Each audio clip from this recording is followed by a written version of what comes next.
Bismillahirrahmanirrahim. Assalamu alaikum wa rahmatullahi wa barakatuh. How are you, students? I hope you all are fine.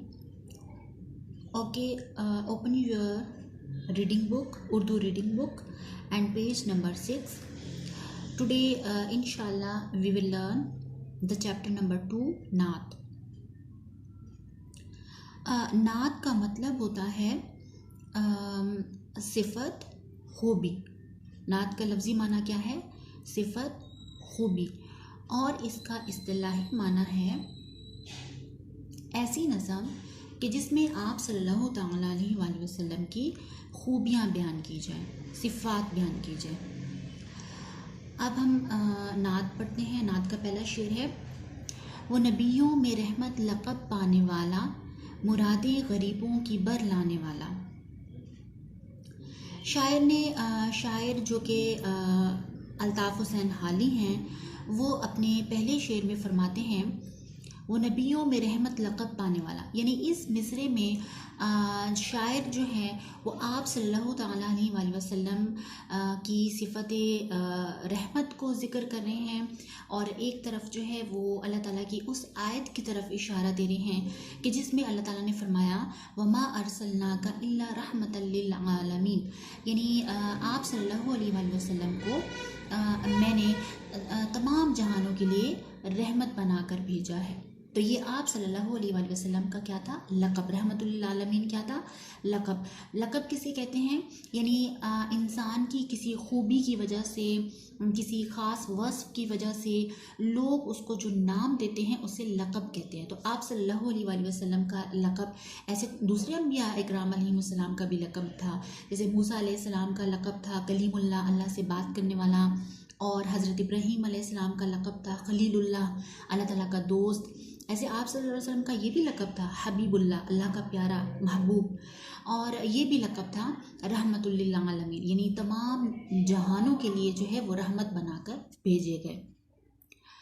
अच्छा जी, दूसरा मिसरा है मुरादे गरीबों की बर लाने वाला.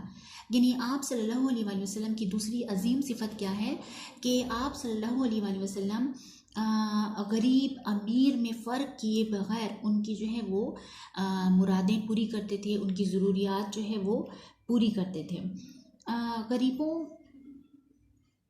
के एतबार से जैसे कि एक मोस्टली ये होता था कि आप सल्लल्लाहु अलैहि वसल्लम की मजलिस में जो है वो कभी कोई गरीब जो है वो अपने कर्ज़े की शिकायत कर रहा है, कोई अपने अफलास की शिकायत कर रहा है, और पैसे के एतबार से, गुर्बत के एतबार से मसाइल बयान कर रहा है, और आप सल्लल्लाहु अलैहि वसल्लम उनकी मदद करते थे. जैसे कि एक मरतबा एक सहाबी रज़ियल्लाहु तआला अन्हु आए, आप सल्लल्लाहु अलैहि वसल्लम की खिदमत में अर्ज़ किया, या रसूलल्लाह, मेरे वालिद का इंतकाल हो गया है और उन पर इतना कर्ज़ा था, तो अब जो है वो मैं क्या करूं कि मैंने तो इन लोगों का कर्ज़ अदा करना है. तो आप सल्लल्लाहु अलैहि वसल्लम ने फरमाया कि जो है वो ऐलान किया कि जिसके पास जितना हो सकता है तो वो दे. तो तमाम सहाबा किराम रज़ियल्लाहु तआला अन्हुम ने थोड़ी थोड़ी जितनी उनकी इस्तात थी जो है वो मदद की, और इस तरह देखते ही देखते जो है वो उनका तमाम कर्ज़ा उतर गया. और एक तो करिश्मा अजीब हुआ कि बल्कि मौजज़ा कहना चाहिए कि एक मरतबा जो है वो एक सहाबी के पास थोड़ी सी खजूरें थीं, और उसने कहा कि मेरे ऊपर तो इतना कर्ज़ा है. तो आप सल्लल्लाहु अलैहि वसल्लम उस बर्तन से खजूरें देते रहे कर्ज़दारों को, और जो है वो खजूरें मज़ीद और देते रहे, और खजूरें जो है वो बर्तन से ख़त्म होने का नाम ही नहीं ले रही, यहाँ तक कि सारा कर्ज़ उनका उतर गया और खजूरें बर्तन में वैसे ही बाकी रही. सुबहान अल्लाह. यानी आप सल्लल्लाहु अलैहि वसल्लम गरीबों की मदद हर एतबार से उसे अपना मसला समझ के हल करते ही रहते. दूसरा शेर है, मुसीबत में गैरों के काम आने वाला, वो अपने पराये का गम खाने वाला. आप सल्लल्लाहु अलैहि वसल्लम की एक अजीब प्यारी सिफ़त ये थी कि आप सल्लल्लाहु अलैहि वसल्लम अपने पराये का फ़र्क किए बग़ैर लोगों के जो है वो मुश्किलें आसान करने के दर पे लगे रहते थे. जैसे कि एक मरतबा जैसे कि आप लोगों ने ये वाक़या सुना होगा कि एक बूढ़ी औरत जो है वो आप सल्लल्लाहु अलैहि वसल्लम पर कूड़ा करकट फेंकती थी, और आप सल्लल्लाहु अलैहि वसल्लम को बहुत ज़्यादा तंग करती थी। लेकिन जब वो बीमार हो गई और उसने कूड़ा करकट फेंकना बंद कर दिया, तो आप सल्लल्लाहु अलैहि वसल्लम परेशान हो गए कि वो जो है वो औरत के साथ मालूम नहीं क्या बना। तो जब उनके घर गए, उस औरत ने ये समझा कि अब ये मुझसे बदला लेने आए हैं। लेकिन आप सल्लल्लाहु अलैहि वसल्लम ने उनकी खैरियत दरियाफ़्त की, उनके घर में जो है वो पानी रखा और उनको जो है वो तीमारदारी की, पूरी तरह उनकी यानी सेहतयाबी की, दवाई का भी इंतज़ाम किया। तो गैर भी थे, हालांकि वो औरत मुसलमान नहीं थी, लेकिन उनकी परेशानी के वक्त में उनके काम आने वाले थे। सुभान अल्लाह, वो अपने पराये का गम खाने वाले। तो इसमें वही वाली बात है कि गैरों का या अपनों का फ़र्क किए बगैर जो है वो क्या करते थे, आप सल्लल्लाहु अलैहि वसल्लम मदद करते थे। अब उसमें एक पराई मुझे एक और याद आ रही है कि जिसमें जो है वो एक औरत जो है वो बूढ़ी औरत थी, जो कि रास्ते से सड़क पार करना चाहती थी। तो आप सल्लल्लाहु अलैहि वसल्लम ने उस बुढ़िया को जो है वो सड़क पार कराई। तो उस औरत ने कहा कि मैं तो ये जगह छोड़ के जा रही हूँ, तुम भी जो है वो बहुत अच्छे नेक लड़के हो, तुम भी ये जगह छोड़ के चलो। तो उसने पूछा, आप सल्लल्लाहु अलैहि वसल्लम ने पूछा कि आप ये जगह क्यों छोड़ के जा रही हैं। तो उन्होंने उस औरत ने कहा कि तुम्हें मालूम नहीं कि इस जगह पर जो है वो एक सुना है कि कोई जादूगर आया है और उसके आमाल ऐसे हैं, उसका अखलाक ऐसा है कि वो अपने जादू में घेर लेता है और फिर उसको अपने कलमा पढ़वा लेता है। तो आप सल्लल्लाहु अलैहि वसल्लम ने फरमाया कि अम्मा, वो औरत, वो जो आदमी, वो मैं ही हूँ। तो उस औरत ने फ़ौरन ही कलमा पढ़ा। तो आप सल्लल्लाहु अलैहि वसल्लम ने इस नियत के साथ नहीं कि वो कलमा पढ़ेगी या नहीं, आप सल्लल्लाहु अलैहि वसल्लम ने उसकी मदद की, और वो गैर थी, नॉन मुस्लिम थी, और जो है वो फ़िक्र करने वाली थी।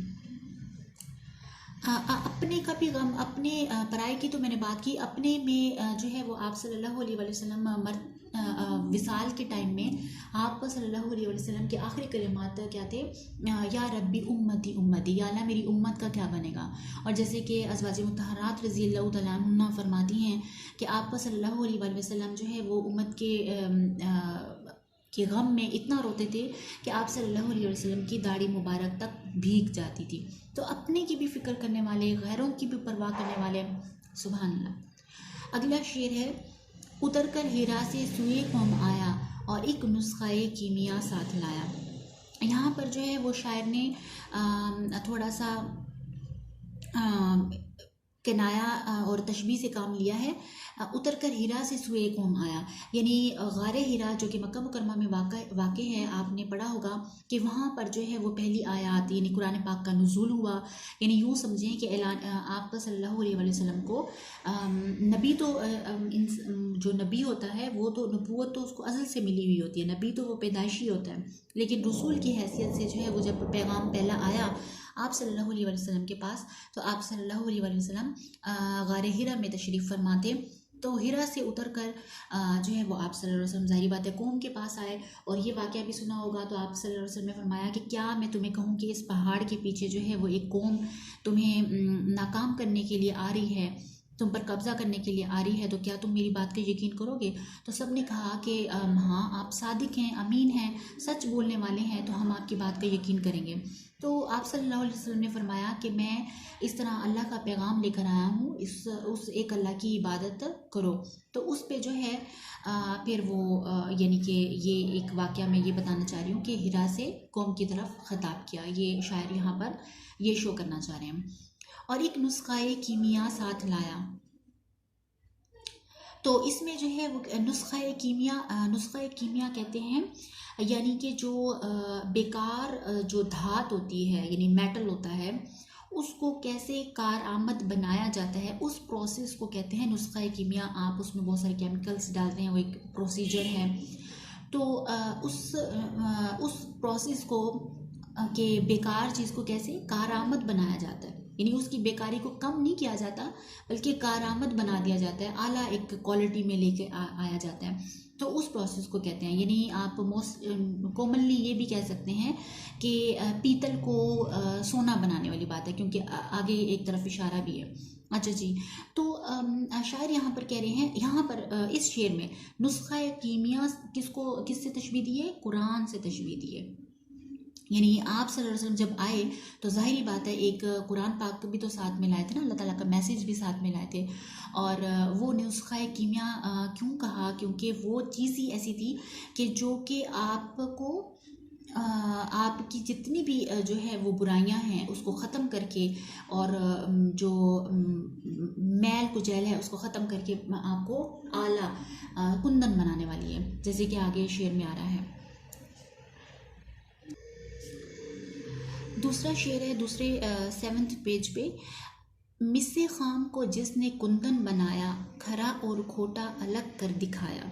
मिस्से खाम कहते हैं उस धात को, उस मेटल को जो कि ज़मीन से हम निकालते हैं, कान से हम निकालते हैं, जैसे सोना है, चांदी है, लोहा है, पीतल है, जो भी चीज़ें हैं। तो जब वो जो है वो ज़मीन से निकालते हैं उसमें बहुत सारे रॉ मटेरियल्स भी होते हैं, यानी उसमें जो है वो बहुत ज़्यादा बेकार चीज़ें भी लगी होती हैं। तो उस मिस्से खाम को कुंदन बना दिया, खालिस क्या बना दिया, खालिस सोना। कुंदन का मतलब क्या होता है, खालिस सोना, प्योर, यानी जिसकी वैल्यू होती है वो बना दिया। अच्छा जी, तो कैसे बना दिया, क्योंकि ज़ाहिरी बात है इस तौहीद के ज़रिए उस धात में यानी इंसान में जो जितनी भी बुराइयां थीं, गुनाह थे, उन सब को जो है तौहीद के ज़रिए, कुरान पाक के ज़रिए दूर फरमाया और वो खालिस जो है वो एक सोने की तरह, कुंदन की तरह जो है वो उभर कर सामने आया सहाबा किराम रिज़वानुल्लाह अलैहिम अजमईन की सूरत में। खरा और खोटा अलग कर दिखाया, तो वही वाली बात है कि उसी को ही एक्सप्लेन किया है कि जो है वो यानी नुस्खा कीमिया की प्रॉपर्टी यही होती है कि वो खरे को अलहदा कर देती है और खोटे को अलहदा कर देती है, प्योर चीज़ है उसको सामने ले आती है और जो बेकार चीज़ें हैं उसे जो है वो साइड पे रख देती है। तो आप सल्लल्लाहु अलैहि वसल्लम ने भी यही फरीज़ा सरअंजाम दिया। सुभान अल्लाह। अरब जिस पे कर्नों से था जहल छाया, पलटती बस एक आन में उसकी काया। तो कर्नों का मतलब होता है कई ज़मानों से, जहल जहालत यानी नावाकफियत। तो इधर शायर क्या कहना चाहते हैं, इधर शायर ये कह रहे हैं कि अरब तो वो था कि जहाँ कितने ज़मानों से जो है वो जहालत बरसी पड़ी थी और जहालत का साया था, जहालत की तारीकी थी। तो जहालत कैसी थी, क्या मतलब, जहालत क्या इससे कम होगी कि इंसान अपने ही हाथों से बुत बना रहा है और फिर उसी को सजदा कर रहा है। कितनी अजीब, कितनी जहालत और कमअक्ली की बात है। तो इस तरह जो है वो अरब इस जहालत के दौर से गुजर रहा था और पलट दी बस एक आन में उसकी काया। एक आन, एक लम्हे में, एक ही पल में।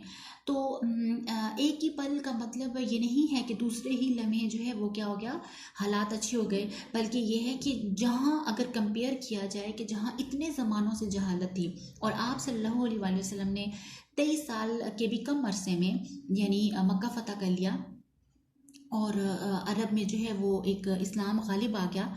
तो उस तौर पर अगर कंपेयर किया जाए इतने ज़मानों को 23 साल के अरसे में, तो वो एक आन से तशबीह देने में कोई मुज़ायका नहीं है। अच्छा जी, आगे है रहा डर न बेड़े को मौजे बला का, इधर से उधर फिर गया रुख हवा का। यहाँ पर शायर ने भी फिर तशबीह का सहारा लिया है और शायर ये कहना चाहते हैं, बेड़ा का मतलब यानी आपकी कश्ती, बोट, नाव। तो मौजे बला यानी बला की मौज, बला की लहर, यानी क्या मतलब, मुसीबतें, परेशानियाँ, अज़ाबात कह लें।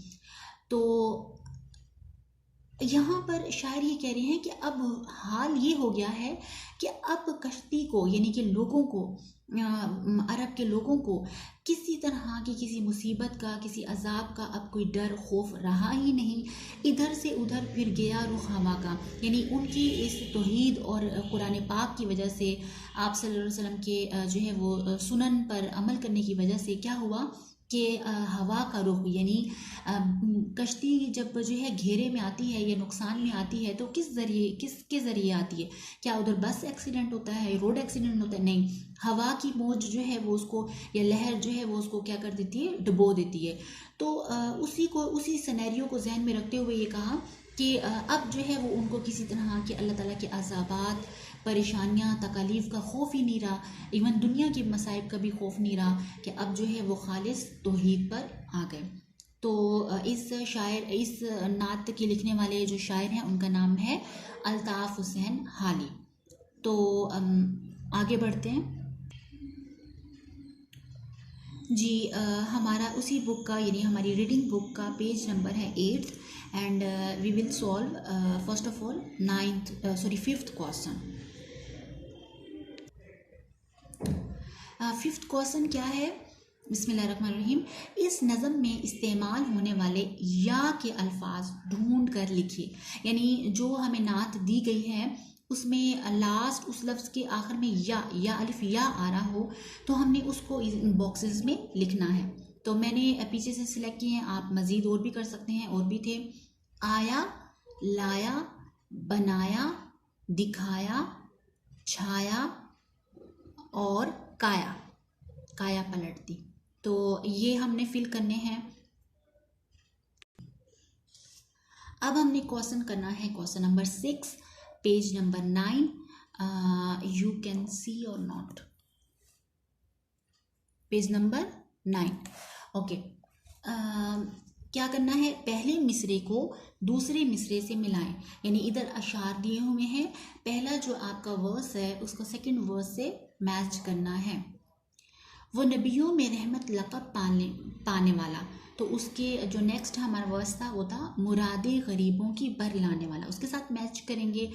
दूसरा शेर है, दूसरे शेर का पहला मिसरा है मिस्से खाम को जिसने कुंदन बनाया, और उसके साथ कौन सा आएगा? खरा और खोटा अलग कर दिखाया।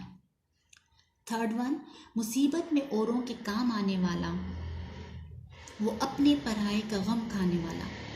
और लास्ट है रहा डर न बेड़े को मोजे बला का, मुरादे गरीबों की बर लाने वाला। ग्रामर पोर्शन में लिखा हुआ है साबका।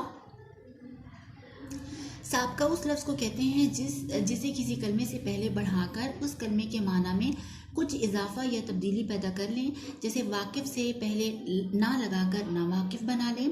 नावाकिफ़ में असल कलमा वाकिफ़ है और ना चूँकि असल कलमे से पहले लगाया गया इसलिए साबका है। तो हम इसको डीपली डिस्कस कर चुके हैं। हम 7th क्वेश्चन सॉल्व करते हैं। 7th क्वेश्चन इज़ साबके लगाकर कम से कम 3 अल्फाज लिखिए। बेजुबान ऐसा हमने साबका बनाना है कि वो बे से ही स्टार्ट हो और उसके साथ कौन सा लहका लगता है वो भी उसी के मुताबिक हो। तो बेबस, बेखबर, बेहोश।